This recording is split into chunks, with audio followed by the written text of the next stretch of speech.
I want to talk first about your new position on abortion. You've been identified throughout a pretty long and illustrious political career as coming from a pro-life perspective. But suddenly, in the debate over the repeal of the 8th Amendment, this day last week, you did a U-turn. Why?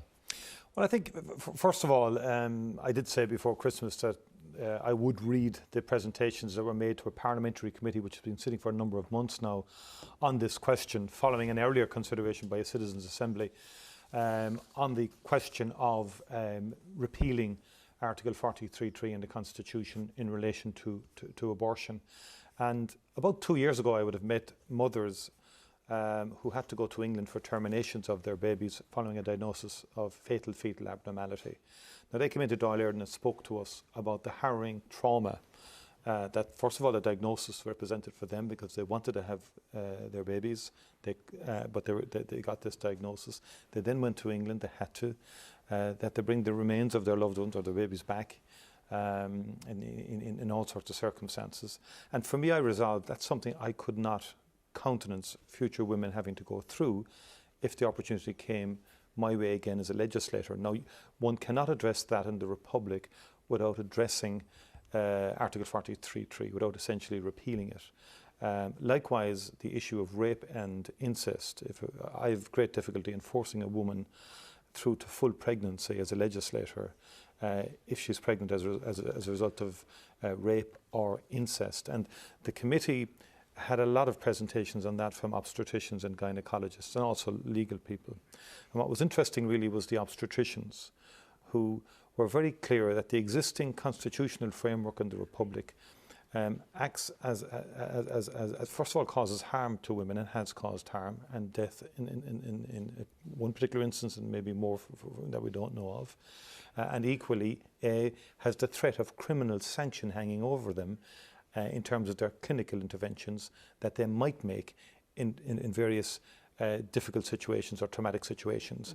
And I think that criminalisation has to be removed as well. Okay, threat of criminalisation. Some of those people who were surprised and discomfited by your change of position have said that they could live with that. They can understand how you could change your position with regards to fatal fetal abnormality and sexual crime. But you have also said you would support abortion up to 12 weeks within a pregnancy. And that is not caveated by what you've just been saying. That goes much further than people would have ever expected you to go. So can you tell me why you reached that conclusion as well? And that is a very difficult part of this, because there was the deletion of the Constitution, and then one has to frame legislation if that happened, if it was to be repealed. And do you believe that if that happened, just to be clear, for people watching this, just to be clear, you would support an amendment to legislation in the Republic which would allow abortion in cases up to 12 weeks? Yes, and I'm saying we would have to draft new legislation. That would be the consequence because of the deletion of the Article 43. But you asked me the specific question as to how did the Oireachtas Committee get to that conclusion. Well, how did you agree to sign up to it? But sorry, I'm not in the Oireachtas Committee, but I agreed with the parliamentary committee conclusions. Why? Because and the legal presentations were there, very senior people simply saying you cannot legislate. There's no practical, humane or legal way to deal with the rape issue or the incest issue legally. And that is the point in early pregnancy. And so it's all very well for people to show empathy or to say, oh, we don't want to force, and many people say that, but there's a follow-through, there's a logical follow-through to that. And in addition to that then, one significant piece of evidence presented to the committee was this, that the prevalence of the abortion pill up to the 10 to 12 weeks in the first trimester has been a very significant change in practice. And what you now have in the Republic is unregulated, unrestricted access to abortion via the abortion pill with no medical supervision. And that's a big issue for doctors, because in some instances women are coming into them with complications following them accessing the abortion pill online. So as I said in my speech last week, our experience with Article 43.3, whether we like it or not, did not make Ireland a country without abortion. But there are a lot of people within your party. And retaining it will not make it a country without abortion into the future. Now, I want to say this much. We have freedom of conscience within our party. I respect people who have a different view to mine. And there are plenty of them within your party. Yes, it's deeply personal. It's an issue of fundamentally moral, ethical question. I'm glad as a leader back in 2013 when we faced this issue again in the context of legislating for the suicide case that came out of the courts, facilitating abortion where a woman's life was endangered as a result of suicide. Again, we said we would have a freedom of conscience vote on that, and that has followed through. And other parties are now following us in that regard. Okay. Is it fair? We've a lot of ground to cover here. But is it fair to say now that you have regarded yourself as a pro-life member of the Dáil for many years? You are no longer pro-life in your outlook. Is that fair to say? No, I'm pro-life in instincts. But your critics would say you cannot say that you are pro-life and agree with terminations in cases which do not relate to fatal fetal abnormality or sexual crime up to 12 weeks. Those two things, those two positions are contradictory. I think certain groups in this debate over the years have appropriated the term pro-life to themselves, and anybody who doesn't agree with a particular absolutist position is no longer pro-life. I do not accept that. Can you say that you're pro-life if you support termination up to 12 weeks? All my instincts are about pro-life, and in fact, I would argue that changing the law in itself is not going to turn the women of Ireland into abortionists or doctors of Ireland. It allows them to have abortion in a way that they're not at the moment. They have to go to England at the moment, but we must trust. They're not allowed within the Irish state. But we must trust women more. We must trust doctors more. We're talking about. But that's a pro-choice argument. It's both pro-life and pro-choice in many respects. Can you be pro-life and pro-choice? You can actually. I don't believe in the two labels, and that's of course you can, Mark. Of course you can. In the sense that, for example, the great advances in medical but pro-life is not pro-choice. I mean, by definition. It may be the case that pro-choice people will accept that you don't always have to have a termination, of course. But a pro-life person will never accept somebody is right to choose a termination up to 12 weeks. But sorry, what I'm simply saying to you is this. To try and say that somebody who advocates a humane response to very traumatic situations for women is somehow now anti-life or someone who's not generally pro-life, I think is wrong. I mean, I'm a great believer. This is a very important point because I think this cuts to the kernel of it. One of the great advances in medical and obstetrics and neonatology, and I'm a great believer in advanced neonatology, is the degree to which babies are now viable at a much earlier stage in pregnancy, which I think has also changed the abortion debate significantly compared to the 60s and 70s and what transpired in the UK and so on like that. And I'm a great believer in affirming that. And what the doctor said to the committee, the parliamentary committee, where a baby is viable, we will deliver in all circumstances, even if the mother's health is endangered, they will always deliver the baby if viable. So the doctors aren't turning overnight into anti-life people or abortionists and so on like that. And I equally said, we're always told the floodgates will open, that it will usher in a new era. I do not actually accept that argument anymore. I actually think, culture and ethos are just as important as legal limits. Right. Well, you're endeavouring to carve out a very interesting space for your position, and I can imagine people who are pro-life not agreeing with a lot of what you are saying, and I'm sure that debate will continue during the campaign on the repeal of the 8th Amendment. I just want to ask you finally on this before I move on, were you surprised at the reaction there was to the apparent U-turn on your part when you got up a week ago in the Dáil and made that announcement? One unnamed TD in your party said you would be lynched for what you'd said. Well, I wasn't. And in fact, we had a very calm debate last evening on it, and people fully respect my right to a fully informed freedom of conscience. But you're the party leader. Your voice is a different voice to everybody else's. But people accept it. People do accept it within the party. And other members of the front bench, even today, have declared likewise, and others have declared in the opposite direction. I think it's a very good sign of a mature debate that we can have that type of approach. And the idea that you can, Mark, impose a uniform view on such a profound question like this, I think is absurd in modern politics. And I think it's a good thing that we have that mutual respect. And I think once the debate is carried out in a calm way, then I think that will be to the benefit of society generally. But again, I come back to it. Since I've made my statement in the Dáil, many women have shared their experiences with me, many couples have. It's not that simple as you might, and people might suggest in terms of being pro-life project. It actually isn't that simple. I don't think anybody's suggesting it's simple. I know, but that's for sure. There's a fair continuum of viewpoints and perspectives. And I respect people who have different views to mine. Genuinely, I do. That is very interesting. I also want to talk to you about Brexit, which is fascinating. And Yeah. you met some business leaders in Belfast today to discuss that issue. It's a massive issue on the island of Ireland at the moment. Do you have to concede, as the leader of Fianna Fáil, the main party of opposition, that the Fine Gael government has handled the issue of avoiding a hard border in the Brexit debate pretty well up to this stage? But it's not, we're not conceding, it's not a concession. We work with the government in the Republic. All parties are working together in a bipartisan way to get the best outcome for the island of Ireland. So we don't see this as a competition on Brexit. So, for example, I'm a member of the ALDE group, the Liberal Democrats in Europe. I work with the Prime Ministers of Holland and the Guy Verhofstadt, who's the rapporteur for Brexit in the European Parliament, in Ireland's interests. We work with the Taoiseach Leo Varadkar. So you have no difficulty saying Leo Varadkar I think the first is doing a good job? We welcome the first phase of the talks in relation to Brexit and the outcome. Although it is the first phase, there is a certain kicking of the can down the road. I think there's a degree of there's a degree of irreconcilables in that deal, but at least we're into phase 2.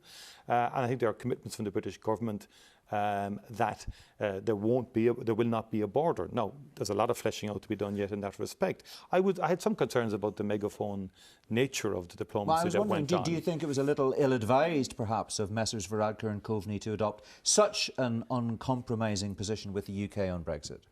Well, in terms of the position with Britain has been, both governments are saying, actually, if you look at the agreement, both governments have been saying all along, we don't want a border. Difficulty is how you reconcile that with Britain's desire to leave the customs union and the single market. I mean, I agree with the Irish government's position.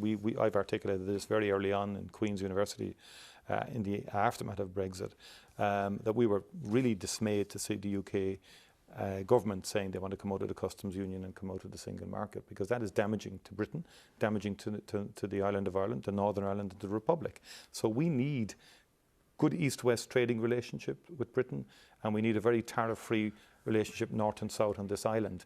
And that is our entire unified focus in the Republic. Certainly all parties... And is that how you're going to win, Arlene Foster? I mean, we meet together as parties in the Republic on this issue collectively to deal with Brexit and the fallout of Brexit, because we know it could be damaging to us. Is that going to allow you to persuade Arlene Foster? Well, actually, I met with Arlene Foster 2 weeks when I put my points of view to her in relation to Brexit.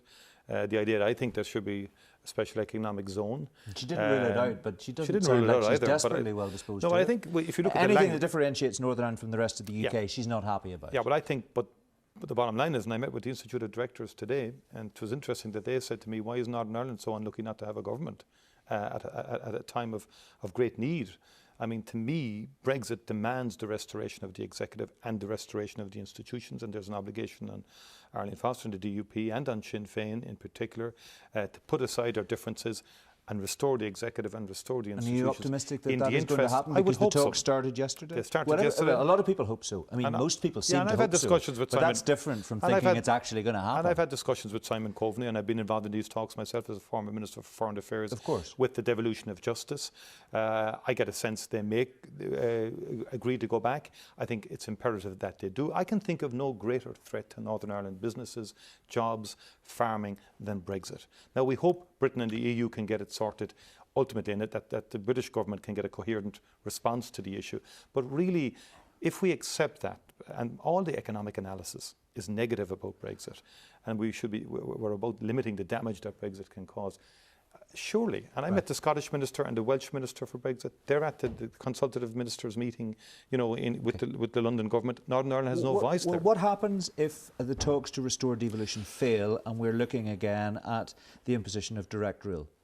Well, I don't want to contemplate that, and I think that would be a very, it might be wise to contemplate. Well, I think it would be very serious and grave for us. I think it would represent a failure on behalf of the two main parties, particularly in the 20th year anniversary of the Good Friday Agreement, which was such a dynamic agreement. And I listened to Seamus Mallon earlier this evening in the Titanic at the launch of a book on John Hume's Reach Out to America, and he spoke about that great nugget that the Good Friday Agreement gave us, which was peace.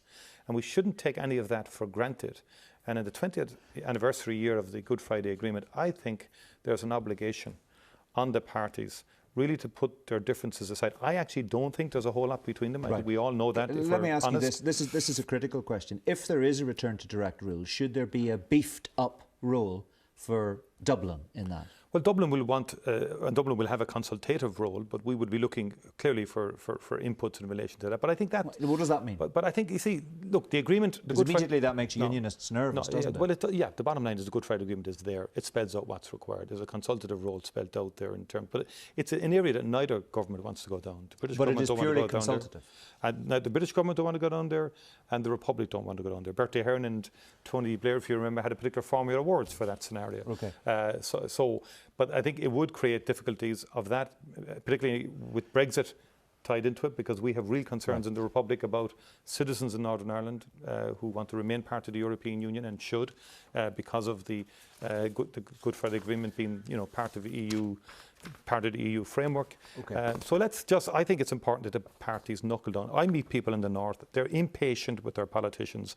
They want people to work on the bread and butter issues that affect them in their daily lives. Okay, I mentioned this in the introduction. You're on the record, of course, as saying that you intend to run Fianna Fáil candidates to contest the 2019 council elections here in Northern Ireland. Is that still your position? That remains a target for the party, yes. And obviously we may have events in the Republic before that, but we don't know that yet for definite. But that is our target. So would you be running Fianna Fáil candidates against SDLP candidates or after you've subsumed the party by 2019? Well, we've made no decisions in relation to anything of that kind. But you are having talks with the SDLP at a pretty high level, aren't you, about a merger? Well, no, as far as I'm concerned, the SDLP we're very close with the SDLP, have been for many, many years. Many of our members canvass for SDLP candidates and have for over 30 odd years. I met with Colm Eastwood today again to discuss. Would you like him to be the leader of Fianna Fáil in the north? No, as far as we're concerned, I respect the identity and the independence of the SDLP party, and we work with him in terms of a common agenda, in terms of the island of Ireland, in terms of the implementation of the Good Friday Agreement. Right. But would you like there to be a merger between your two parties? That's ultimately your dream, isn't it? No, it's not my dream, no. That's something. So in 2019 you'd run against the SDLP? No, as far as I'm concerned, it's a target for us to run in 2019. Right. The precise form and manner that might take is still an open question. Okay, but that relationship with Colm Eastwood, those discussions between the two parties, where are they headed at the moment? Well, I think you're reading maybe too much into it at this particular stage. What I'm saying to you is, historically, there has been ongoing engagement between the two parties. We go to each other's Ardeshina, we canvass, and we've canvassed a lot for SDLP candidates, particularly in border counties. That will continue. Jim McDaid, a senior member of your party, says that there should be a merger between the two parties sooner rather than later. The sooner the better. In fairness to Jim, he never held back on any particular issue or any perspective on any given issue. Agree with him? I think it's far easier to say something like that than to do something like that. Right. And I think one has to be clearly sensitive to a whole lot of issues. And as I say, first of all, the SDLP is a party which has its own identity and independence. And I'm not going to say anything tonight or that would be, how would I put it, insensitive to that.